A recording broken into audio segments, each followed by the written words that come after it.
All right, so this is a suggestion via a donation. The name of the video is Animals Getting Elevated and Super Faded. And this is coming from Casual Geographics, guys.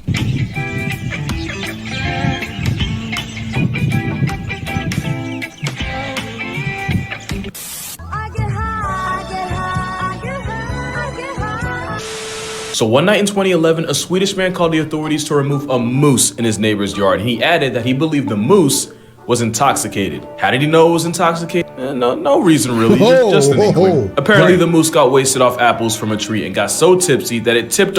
Wasted off of apples? Yeah,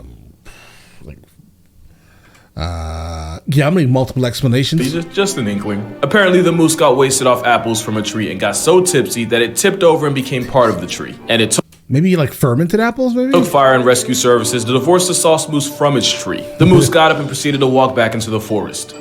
The next morning, after passing out and going AFK in the same neighbor's garden. So mostly happy ending, nobody got hurt, the tree was left more or less intact, and these pictures were taken by the man's 10-year-old son with the hopes that he could sell them and use the money to buy a PlayStation. CNN would end up buying the pictures. So now there's some 22-year-old Swedish dude that has the best conversation starter no matter what room he's in. And this wasn't a one-time thing. If you had a nickel for every drunk moose story in Sweden, you'd have enough to buy yourself a first-class flight to experience a Buzz Bullwinkle. Like, I mean, are apples just different in Sweden? In person. There was that time a moose got plastered and decided to harass school children. And there was even one case where some moose binged on the forbidden fruit and then... well, I can't tell you exactly what's happening here. Just know it's a 3-player game with 0 controller. Right. It's believed that when apples fall from trees, they eventually ferment and all the sugars become alcohol. And when moose eat these fruits... well, at best, a child gets a PlayStation, and at worst, a child witnesses 3 moose stationed in play. Some scientists argue that alcoholics are a myth, and that moose are just too massive to be put out of commission by some apples. My response? There is no sober explanation for this. Look at this. I mean, no, there are definitely no explanations. I can tell you this right now, other than the fact that, yeah, they were eating fermented apples, a lot of them, and they kind of started feeling a buzz. Dude, that's what it's happened. Not a stretch to 100%. believe some animals will go out of their way to alter their consciousness, and the methods get a lot more out of pocket than just eating expired apples. Brown bears in a reserve in Russia apparently huffed jet fuel to get elevated. Photographer Igor Shpelinok spent 7 months in bear country, and he says the bears would find these used barrels, take a hit of kerosene and gasoline, and proceed to airdrop their conscience to Mars. And yeah, the baked bears started fiending, to the point where the kerosene carnivores would actively stalk helicopters just on the off chance they get to lap up any fuel that spills onto the soil. And if you're judging them, you must not know what humans are willing to introduce into their bodies just to let their minds ascend. According to a survey, I mean, initially I was judging them, but then I was like, yeah, I think we may be worse. Survey, about 46% of Americans call Christmas their favorite holiday. For any of the 46 watching this, I apologize in advance. Reindeer have been seen actively seeking out and eating the Amanita muscaria mushroom. Thanks to their special digestion, they're able to eat something considered poisonous to most animals. The mushroom is also a well-known hallucinogen, and considering reindeer will go out of their way, even digging through snow to cop a taste, chances are they know too. And while it is poisonous, it's technically poisonous. They just love the way it feels. The same way alcohol is, which is why shamans in Siberia would down the mushroom in rituals in order to become one with nature and all the animals in it, while getting absolutely guys, I've never done any type of psychedelic, and I never will. Obliterated in the process. It's even believed that since unwanted toxins are flushed out the body through urine, if you didn't want to run the risk of getting folded by fungus, you could drink the pee of an inebriated ice deer to join the same wavelength as them. It's said that the fungi gives the users feelings and visions of taking flight. A red and white being that puts reindeers in the clouds. Santa might have been a mushroom this whole time, or a shaman, and the reindeer charioting his sleigh of Christmas magic are just a bunch of caribou cooked off shrooms. Now you see why Rudolph was a red-nosed outcast. While everyone else was trying toadstools, he was out here crushing crystals. But long story short, get R. Kelly by the right reindeer and you'll both believe you can fly. That's probably in bad taste.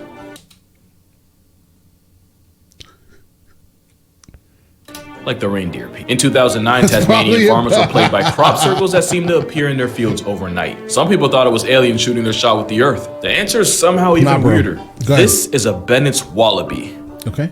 And just know this wallaby wallin'. Tasmania is the world's largest source of the poppies used to make opium painkillers. And the travel-sized kangaroos break into the poppy pastures and eat enough to go on a literal field trip with no school bus. Turns out the circles were caused by faded wallabies grazing in circles and then crashing. And these junky marsupials will go as far as scaling fences and eating the same. Are you trying to tell me that some crop circles are naturally occurring? Let's call this naturally occurring because it's another being that's doing it. That's not human, and not for the purposes of aliens, right?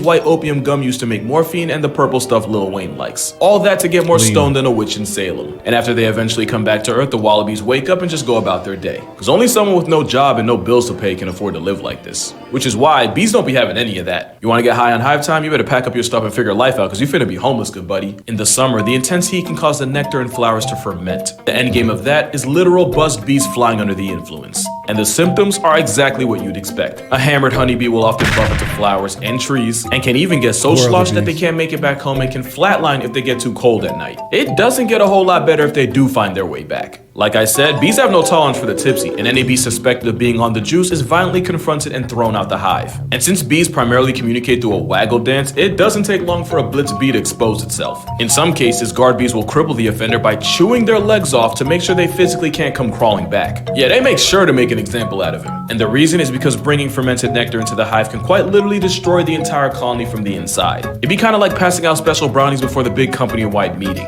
So yeah, bees on booze lose a whole lot more than their sobriety. Bees ain't the only ones gambling with life by flying under the influence. In 2006 in Vienna, Austria, 40-something birds were found expired on the ground, but when they were examined by scientists, they didn't find the signs of avian flu like they were expecting. What they did find were rotten berries in their systems, and suddenly the pieces started coming together.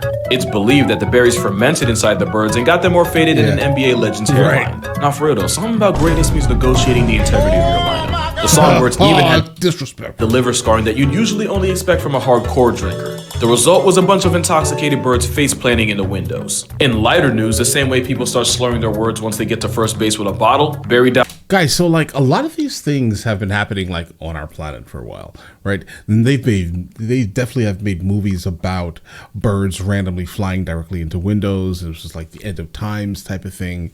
We have crop circles created by some random animal and somewhere else, right? And that's just crazy to me, right?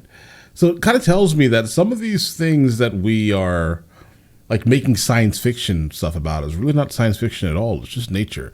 Nature in a way that the average human being does not understand, and I can kind of see that. Birds will often sing like drunks. In an experiment, vocal zebra finches were given some alcohol, and after a couple sips, their songs got more disjointed, more disorganized, and just overall sloppy. Worst part is, they probably thought they were killing it too, which makes them the complete opposite of bats. And you'd think something that flies for a literal living wouldn't do it while mind-fogged. I said fog.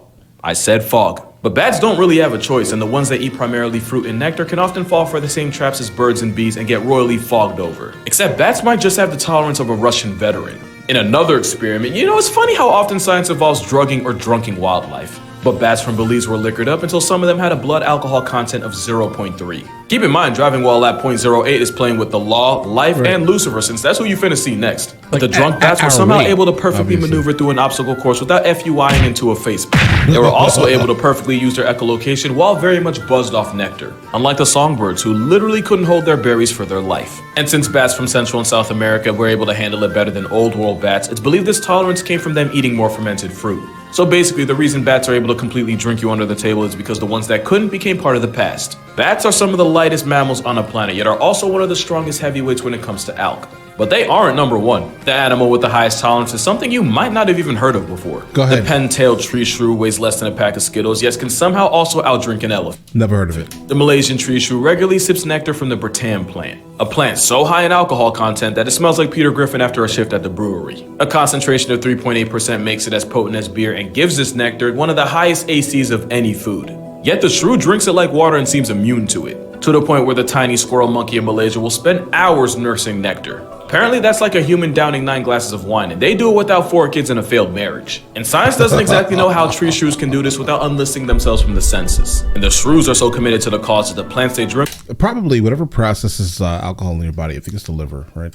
That is probably... like, I want to say superhuman, but super whatever that animal is, right? That's probably what it is. It's just probably better at processing it than ours is. Drink from have literally evolved to make themselves more accessible to them. The Bertam has strong, sturdy stems and potent-smelling nectar that basically acts as a Batman signal to shrews. They really spent millions of years investing into the shrews' drinking habits, and the shrews evolved to be able to help themselves without also getting slumped. The slow loris is also a common customer of the Bertam, and in an experiment, the bug-eyed booze monkey chose alcohol over literal water. All I know is that if chimps had the tolerance of the tree shrew, the world would be a slightly safer place. Yeah, I'm gonna go ahead and put an ad right here, because this is the part of the video where a lot of y'all are gonna click off, and honestly, I don't blame you. Chimps share about 99% of their DNA with us, and feeding for the fermented stuff is very much included. Chimps in West Africa have been caught trying the same palm wine villagers drink. They'd wait for the sugary palm wine to ferment and then use leaves as sponges to soak it up just so they can squeeze it into their mouths. Bro, they're and so smart. The chimps got turned, but sometimes they get a little too gone for everyone else's good. Because there have been multiple cases of chimps raiding illegal brewing setups in Uganda and making off with whatever beer they could. And in some cases, the beer-blasted chimps would proceed to hunt human children. That escalated, didn't it? I'm not gonna go too far into the specifics for the sake of our mental health and guidelines. Just know that the same way chimps will stalk and jump smaller monkeys as prey is the exact same way they go after children. Not to mention a chimp heavy on liquid courage is more likely to run a fade than just run. In their defense, humans encroaching onto their natural habitat and adding even more competition is the biggest reason for chimp carnage. But in their offense, chimps are 1000% the angry, belligerent drunks of the animal world. And they're not the only primates that make their drinking our problem. Vervet monkeys on the Caribbean island of St. Kitts manage to drink themselves into an addiction, to the point where the drunkies fuel it by stalking tourists from the trees just so they can snatch any drinks left unattended. The booze bandits are so committed that they even manage to work out the best times and places to get away with their thievery. Right. It got so ridiculous that researchers decided to study them, and turns out we're really no better than them. Since the drinking behaviors of these monkeys are so human, you'd swear it was a joke. In this experiment, they found that some monkeys are social drinkers that only participate if other monkeys get involved. Then you have the regular drinkers, the ones who do it, well, regularly and socially, but they're still able to help lead the troop. So they're pretty much the functional alcoholics. And then there's the bingers, the ones that drink themselves into a coma or until they get so aggressive they pick a fight with someone. So yeah, I'd say they're the frat boys of the group. These are the ones that would drink themselves into an early life retirement if you give them the chance. And finally, you have the monkeys that don't or barely drink at all. Also, apparently... Yeah, I no longer believe it. I think that all the monkeys are possibly inebriated at all times of the day by the looks of it. At least the ones that are free, not the ones that are like, being held in some type of captivity. By the sounds of it, they like it as much as humans like it. Think about it. I mean, listen, it allows them to feel weird for a moment. I'm guessing, right? But the fact that they stalk tourists and just wait for them to just put their drink down and then steal it, it's hilarious, guys. Monkeys are, for the most part, thieves. I've had something stolen from me by a monkey in Gibraltar, right? And yeah, that was not fun seeing it jump off of the side and then into an area that no human is going to ever get to without a crane, right? So, yeah. Monkeys. This is just funny to me. Apparently it's the younger vervet monkeys that are more likely to turn up than the adults, since the adults have to be alert and aware of social dynamics in the group. You peep how I can replace monkey with human and everything I said still tracks? And it doesn't just stop at booze. Once in the prehistoric times of 2000, in an experiment, a bunch of you know what, we'll rule of thumb. If I ever say the phrase in an experiment, expect nothing but nonsense to follow. This time it involved getting a bunch of squirrel monkeys stoned and then giving them the option to self-medicate, which they did, as the monkeys that were introduced to Mary Jane would be more likely to push a lever to receive an injection of THC, proving that monkeys like to get high. And I could have told you that without the experiment, especially when you see the things lemurs do to boost their conscience. Even though they're not technically monkeys, the primates of Madagascar might have the most creative way of getting lit. Millipedes are poisonous, and black lemurs specifically will grab the bugs, chew on them, and then rub the toxins all over their fur as if it's bug spray. And science says that's exactly what they use it for. But the poison also doubles as a mind-altering life choice that causes lemurs to drool and become the literal highest in the room. Meaning lemurs also self-medicate. They just be smoking millipede packs. Now there is a chance that lemurs really are just only using this as bug repellent, but this is not the conduct of someone who would pass a pee test. As for the millipede, imagine millions of years of evolution just for your biggest flex and defense to be used as a struggle bong for a lemur in its stoned age. I'm sure the pufferfish can relate. You knew this was coming the moment you read the title. Pufferfish are one of the most poisonous things alive, and dolphins will take turns chewing on the puffer and then giving it to the next one in the rotation. Quite literally a puff pass. And just like with the millipede's toxin, the tetrodotoxin from the pufferfish seems to have an effect on the dolphins. The effect resulting in some doped up dolphins and a seriously traumatized puffer. And now you see why she's single. You remember how I said a tiny tree shrew could drink an elephant under the entire bar? That wasn't a throwaway. I said that for a reason. For a while, scientists called cap on the stories of inebriated elephants, and their biggest claim was that it would take an outrageous amount of alk to have an effect on an animal that huge. Turns out, the most plus-size animal walking the earth today is also a massive lightweight. The ADH7 gene is the one most responsible for helping break down ethanol, aka the drink that leads to good nights and bad decisions. Humans are able to handle their drink a little before French kissing the floor thanks to enzymes that allow us to break down ethanol faster than most animals. For elephants, the ADH7 gene is basically out of order, meaning they're less able to hold their liquor. So if a couple elephants scarf down a bunch of fermented fruit, it's suddenly more likely that they get bodied. Which sounds fun, yeah, it sounds real cute till you realize that means they're drunk driving a 12,000-pound meat vehicle, and the consequences can be bad for everyone. There's nothing. Imagine the mentality of the elephant, like while it's in that state. Yeah, no, you wouldn't want to run into like a bull elephant, for example. Like in that current state, it's going to be more ferocious than it needs to be. Health. There's even a story out there where a herd of 50-something elephants near an Indian village drank liquor made from the mahua tree and proceeded to drunkenly level several houses and even delete a few people. Animals like chimps and elephants become a threat to society the moment they get under the bottle. But one animal's habit makes it a legitimate danger to itself. Some dogs in Queensland have developed an obsession with cane toads. Cane toads produce bufotoxin as self-defense, but the poison is also hallucinogenic, and dogs will often lick the toads and go off one. It's so potent that a dog exposed to it once is more likely to go out of its way to seek out another toad to get zooted. And they probably got it from us. Yeah, people definitely have been licking toads for a very long time. There's a brief but very real time where the cool kids your mom warned you about did toad behind the school. To the point where Peter Griffin, of all people, had to tell him to tighten up. And yeah, that's pretty much playing chicken with the Grim Reaper. Since the poison is poison, toad licking can result in both less dogs and people. There was even one case where a Spanish adult film star got charged with manslaughter after huffing toad with his friends and one of them ascended and never returned. 2020 for real had some of the wildest headlines. But dogs ain't the only pets that be on timing. But if you've ever seen a cat on... Yeah, bro, we used to be able to kind of speak about what we would like to speak about, title things how we would like to title things, right? And now, unfortunately, everything has to be somewhat cryptic because of the era we live in, right? In terms of like everything, right? So for the most part, we're like extremely limited in our words, sadly. On catnip, you already... So he's right. He's definitely right. Knew that. Catnip comes from the Pedicateria.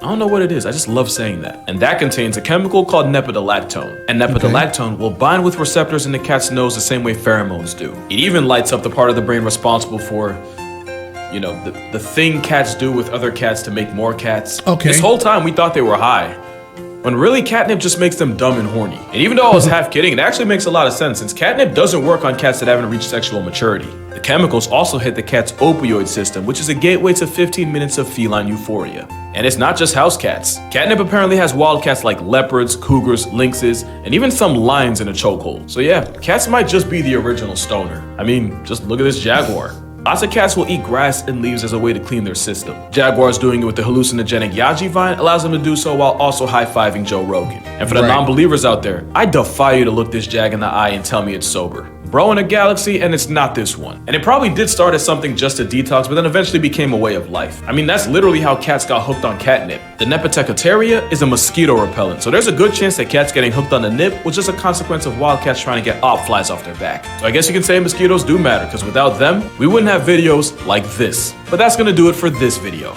Go ahead and make sure you drink water, hug your mother. Don't do toad, man. It's not a game. Thank you all so much for watching, and I'm gonna see y'all in the next one. Guys, I honestly just fully have never heard of this stuff in my life here. Like when it comes to like animals specifically trying to escape a reality, I would definitely always attribute that to a human. Now I'm going to attribute it to obviously primates also, but I guess we are technically primates, kind of, maybe, right? But the fact that all these other animals are doing the same thing, it tells me that this is just a planet problem. All right. The world, regardless of species, chases after something that has the ability to alter their mind.